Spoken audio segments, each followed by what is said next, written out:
Puan Tanah adalah dewa. Bab 597. Tidak peduli cara Chen Tianzong berbicara atau sikap arogannya, dia sama seperti orang-orang dari sekte tersembunyi itu. Qin Ming menduga bahwa orang ini juga berasal dari sekte atau keluarga tersembunyi, dan bukan dari keluarga Chen di kota Donghai. Aku tidak percaya. Itu menunjukkan bahwa kamu kurang pengalaman dan tidak berpengetahuan. Kamu berbicara dengan sangat arogan dan merasa sangat mampu. Namun, kamu seperti ini. Kamu sangat arogan dan tidak tahu malu. Qin Ming mencibir. Ah! Chen Tianzong sangat marah hingga ia melompat seperti guntur. Ia meraung, dan lengannya bergetar. Energi sejati yang dahsyat menyebar seperti angin kencang. Tanah beton di sekitarnya retak, dan embusan pasir dan batu beterbangan. Rumput dan pohon di hamparan bunga patah, dan daun-daun berguguran. Jika kau terus mempermalukanku, aku akan mencabik-cabikmu dan menghancurkan tulang-tulangmu menjadi debu.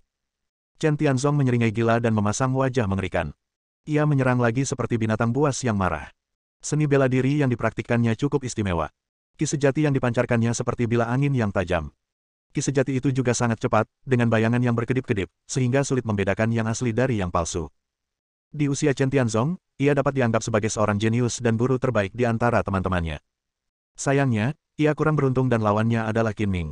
Namun, Qin Ming menangani situasi tersebut dengan mudah. Dari segi kecepatan, dia sedikit lebih cepat dari Chen Tianzong, tetapi dari segi kekuatan energi sejatinya, Chen Tianzong tidak sebaik dia, jadi Chen Tianzong ditakdirkan untuk berakhir dengan penyesalan. Mata Gu Qingyi penuh dengan bayangan, jadi dia tidak bisa membedakan mana yang Qin Ming dan mana yang Chen Tianzong. Dia juga tidak bisa membedakan siapa yang lebih unggul, dan dia menjadi semakin khawatir tentang keselamatan Qin Ming. Tepat ketika Gu Qingyi merasa cemas dan tak berdaya, dia tiba-tiba melihat sesosok tubuh terlempar mundur, jatuh terduduk dengan keras ke tanah, lalu berguling 4 atau 5 meter jauhnya. Jantungnya tiba-tiba berdebar kencang.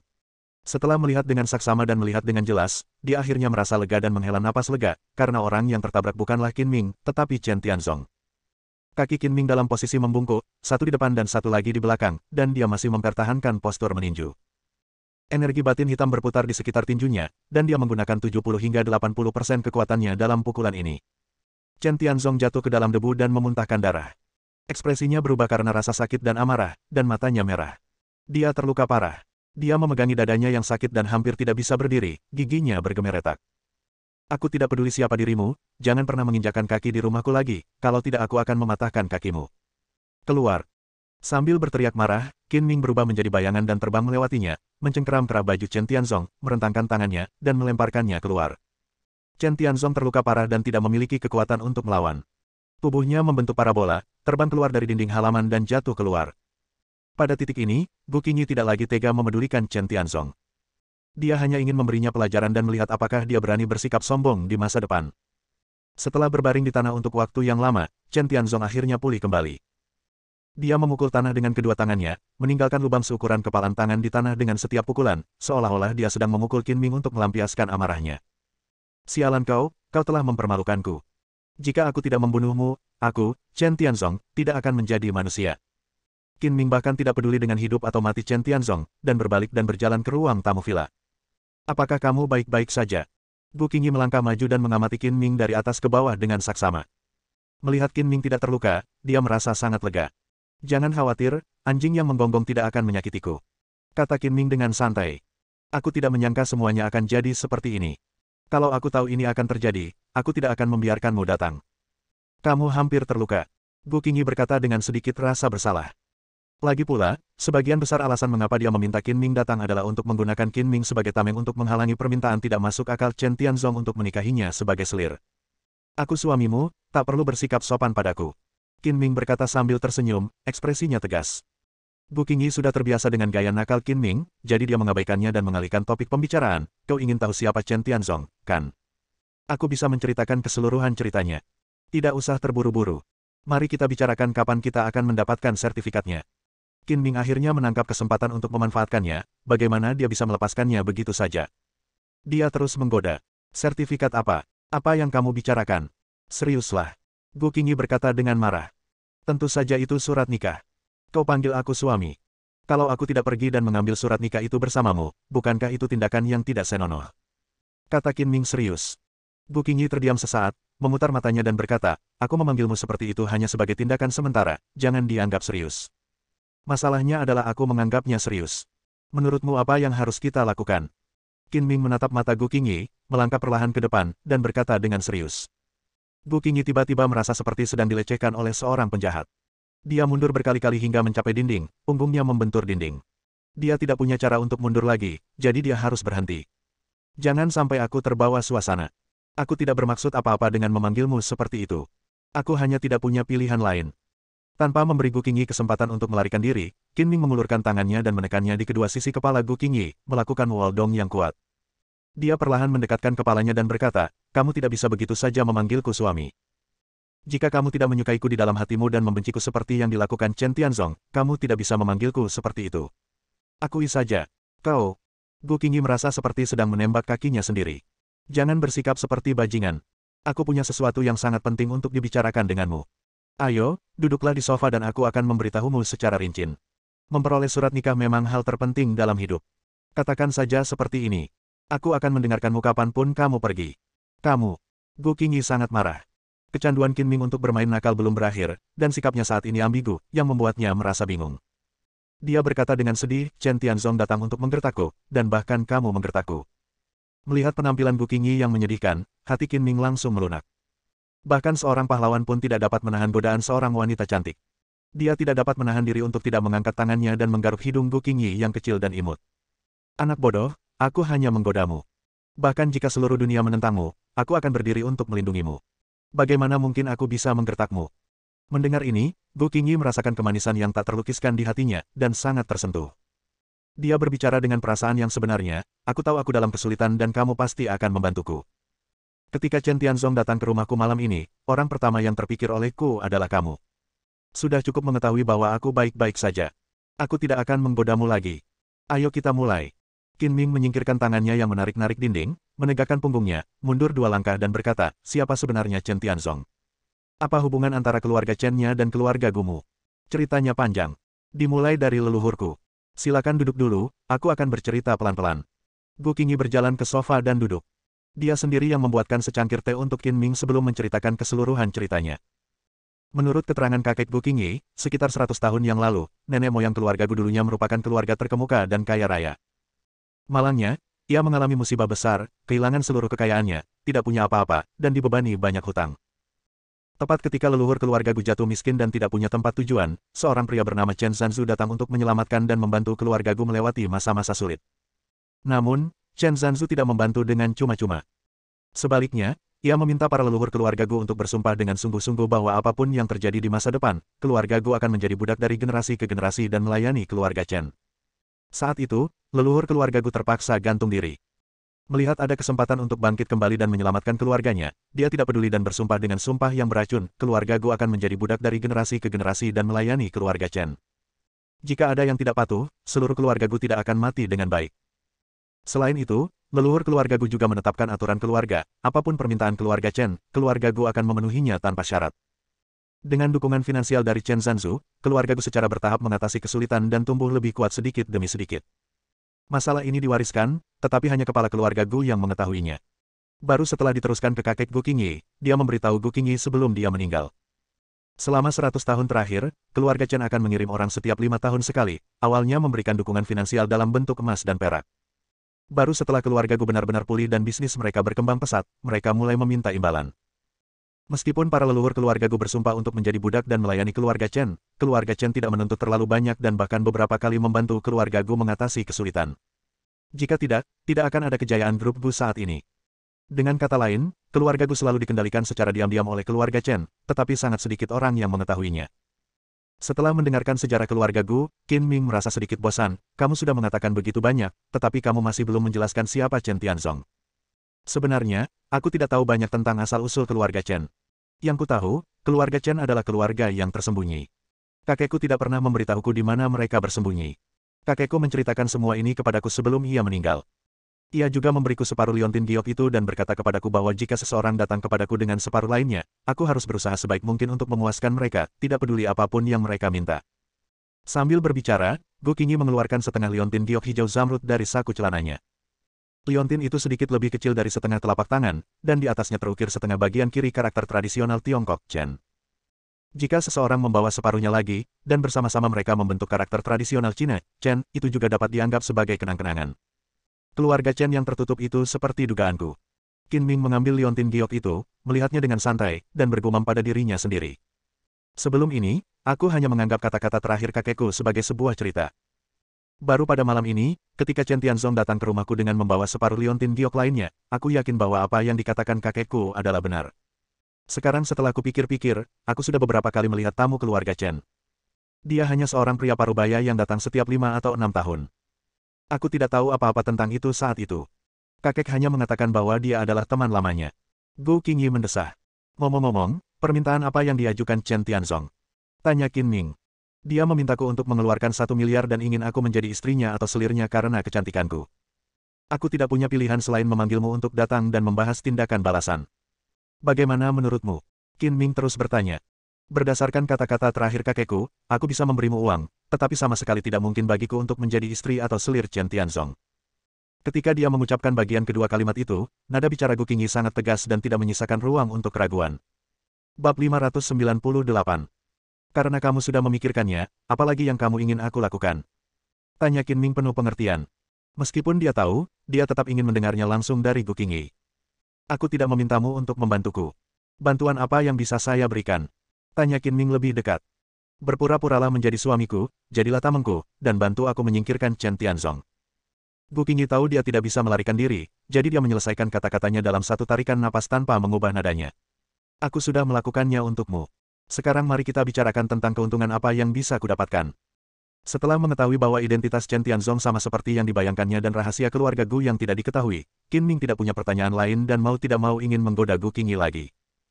Gu Qingyi tahu bahwa Qin Ming sebenarnya tidak menginginkan keuntungan apapun, tetapi ingin mengambil kesempatan untuk bertindak seperti penjahat. Kita belum selesai membahas masalah saat ini. Jika Anda menginginkan keuntungan, tunggu sampai kita selesai membahasnya. Ada pertanyaan lainnya. Meskipun kamu telah mengusir Chen Tianzong, dia pasti tidak akan menyerah. Dia kemungkinan besar akan membawa keluarga Chen untuk membalas dendam. Apakah kamu sudah memikirkan solusinya? Tanya Gu Qingyi. Apakah perlu dipikirkan? Ketika musuh datang, kita akan melawannya dengan tentara kita. Ketika air datang, kita akan memblokirnya dengan tanah. Biarkan saja alam berjalan sebagaimana mestinya. Qin Ming menjawab dengan santai. Anda berpikiran terbuka, tetapi saya tidak merasa tenang. Keluarga Chen sangat misterius. Meskipun mereka telah mengendalikan keluarga Gu secara diam-diam selama bertahun-tahun, leluhur saya masih belum mengetahui detail keluarga Chen. Lagi pula, Chen Tianzong sangat kuat. Pasti ada ahli lain di keluarga Chen. Mereka tidak mudah dihadapi. Kau harus benar-benar siap. Kuharap aku tidak membuatmu mendapat masalah kali ini. Saat berbicara, Gu Qingyi sedikit mengernyit, dengan ekspresi khawatir di wajahnya. Dia tidak menyangka bahwa Qin Ming dan Chen Tianzong tidak akan akur setelah bertemu dan mulai bertengkar di tempat. Chen Tianzong bahkan terluka oleh Qin Ming. Perkembangan masalah ini benar-benar di luar dugaannya. Tidak ada yang perlu dikhawatirkan. Aku tidak pernah takut pada masalah. Aku telah melalui banyak hal. Keluarga Chen, keluarga yang tertutup, tidak dapat melakukan apapun padaku. Qin Ming berkata dengan tenang. Jangan terlalu percaya diri. Segala sesuatunya tidak sesederhana yang Anda katakan. Anda harus benar-benar siap. Jika kamu khawatir tentangku, sebaiknya kamu lebih memikirkan dirimu sendiri. Chen Tianzong ingin menangkapmu dan membawamu kembali sebagai budak, dan keluarga Gu memiliki aturan keluarga sendiri. Bagaimana kamu berencana untuk menolaknya? Agar Gu Qingyi tidak khawatir tentang dirinya sendiri, Qin Ming harus mengarahkan masalah itu kepadanya. Aku akan menolaknya karena aku sudah bertunangan denganmu. Lagi pula, sekarang sudah zaman yang berbeda. Bagaimana mungkin kita masih menjadi budak dan pelayan? Kata Gu Qingyi dengan percaya diri. Apakah menurutmu keluarga Chen itu idiot? Jika kamu mengatakan ada pertunangan, apakah mereka akan percaya? Qin Ming bertanya dengan tajam sambil tersenyum tipis. Ini. Gu Qingyi mengerutkan kening lagi. Waktunya singkat, aku tidak terlalu memikirkannya. Aku hanya mengatakan bahwa kita berdua ingin menikah secara diam-diam. Keluarga Chen boleh percaya atau tidak. Meskipun kita sekarang berada dalam masyarakat yang beradab dan telah lama melewati era feodal perbudakan, karena hubungan antara keluarga Chen dan Gu, akan tetap menjadi masalah yang merepotkan jika keluarga Chen bersikeras mengungkit masalah lama dan memaksa Gu Qingyi untuk menjadi pembantu Chen Tianzong menurut ajaran leluhur mereka. Kata-kata saja tidak cukup. Segala sesuatu butuh bukti. Kau bahkan tidak bisa menunjukkan bukti yang layak. Siapa yang akan percaya omong kosongmu? Kalau kau punya bukti di tanganmu, hasilnya akan berbeda.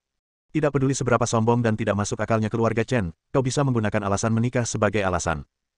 Qin Ming berkata dengan sabar dan membujuk. Gu Qingyi terdiam sejenak. Dia merasa apa yang dikatakan Qin Ming masuk akal, tetapi masalahnya adalah bagaimana mendapatkan buktinya. Dia tidak bisa pergi dan mendapatkan surat nikah dari Qin Ming, kan? Dia terlalu malu untuk mengatakannya dengan lantang, dan ragu-ragu, meskipun apa yang kamu katakan benar, apa yang bisa aku gunakan sebagai bukti? Tentu saja itu surat nikah. Dimanapun Anda menaruh surat nikah yang diakui secara nasional, keluarga Chen tidak akan bisa tidak mempercayainya. Jika saatnya tiba, katakan saja bahwa Anda sudah menjadi menantu keluarga Qin saya. Seorang putri yang dinikahkan seperti air yang tumpah. Anda bukan lagi anggota keluarga Gu. Keluarga Chen tidak dapat melakukan apapun terhadap Anda, dan saya dapat melindungi Anda secara terbuka. Ketika mengatakan ini, Qin Ming tertawa diam-diam di dalam hatinya, selalu merasa seperti paman jahat yang merayu gadis kecil itu. Kau tidak bisa begitu saja mendapatkan surat nikah begitu saja. Aku akan memikirkannya lagi, kata Gu Qingyi ragu-ragu. Memang benar aku tidak bisa menganggapnya enteng. Aku tidak punya pilihan sekarang. Lagi pula itu palsu. Aku bisa bercerai saja setelah semuanya selesai. Apa yang perlu diributkan? Kata Qin Ming acuh tak acuh. Kalau begitu, biar aku pikirkan dulu. Mendapatkan surat nikah sama saja dengan menikah, yang merupakan peristiwa terpenting dalam hidup seorang wanita. Gu Qingyi tidak ingin terburu-buru. Qin Ming mencoba menipunya, tetapi Gu Qingyi tidak mudah tertipu dan harus menyerah. Jika dia terlalu memaksakan, niat jahatnya akan mudah terungkap. Kalau begitu, pikirkanlah baik-baik, tetapi aku harus mengingatkanmu bahwa keluarga Chen bisa datang lagi kapan saja, jadi waktunya sudah hampir habis. Gu Qingyi mengangguk dan berkata, apakah kamu akan pulang malam ini? Kalau tidak, tinggallah di sini. Apa maksudmu? Kau memasuki kamar pengantin sebelum menikah? Tanya Qin Ming dengan cemas. Bah.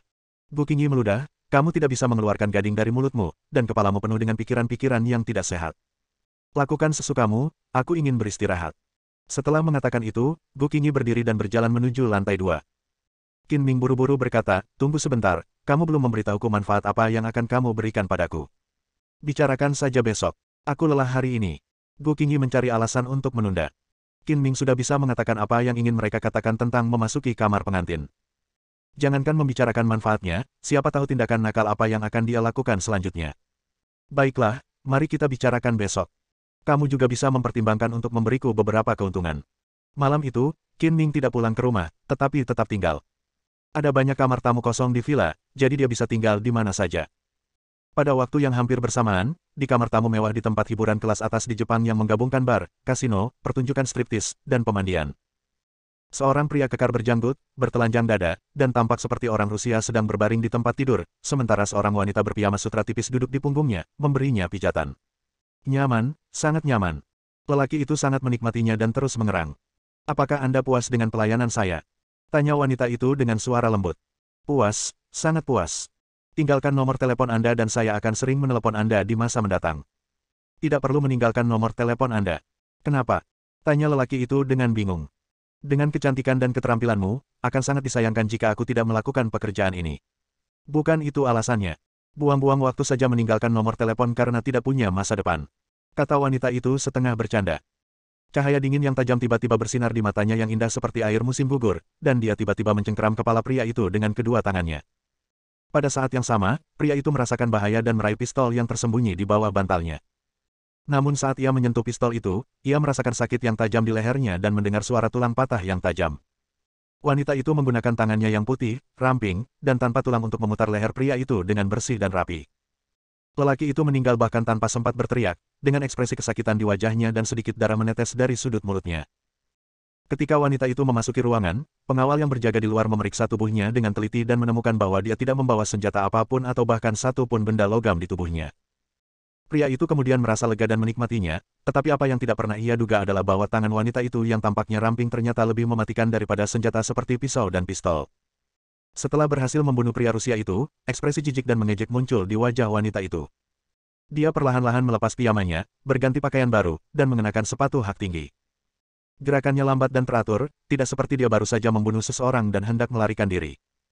Sebaliknya, gerakannya lebih terlihat seperti dia baru bangun di pagi hari dan berpakaian seperti biasa. Setelah berganti pakaian, wanita itu mengambil botol vodka di meja samping tempat tidur dan berjalan menuju pintu dengan tubuh langsingnya yang jenjang. Ada dua pengawal kekar berpakaian jas hitam berjaga di luar pintu, satu di kiri dan satu di kanan, bagaikan dewa pintu. Mendengar suara pintu terbuka, bodyguard yang ada di sebelah kanan hanya menoleh. Botol vodka yang diayunkan wanita itu pun tiba dan mengenai pelipis bodyguard itu dengan keras dan sangat kuat hingga botol tebal itu pecah berkeping-keping. Pengawal itu mengerang, matanya terbelalak, dan dia terjatuh ke tanah. Melihat hal itu, pengawal di sebelah kiri buru-buru meraih pistol di pinggangnya dengan gerakan cekatan dan cepat. Dari jarak sedekat itu, bahkan dengan mata terpejam, ia yakin dapat menembak kepala orang itu. Sayangnya, wanita itu tidak memberinya kesempatan untuk menarik pelatuk. Sebotol anggur menjatuhkan pengawal di sebelah kanan. Wanita itu mengayunkan sisa pecahan botol di tangannya secepat kilat. Pada saat pengawal di sebelah kiri baru saja mengeluarkan senjatanya, pecahan botol itu menembus sisi lehernya. Pecahan kaca yang tajam langsung memotong arteri karotisnya, secara akurat dan kejam.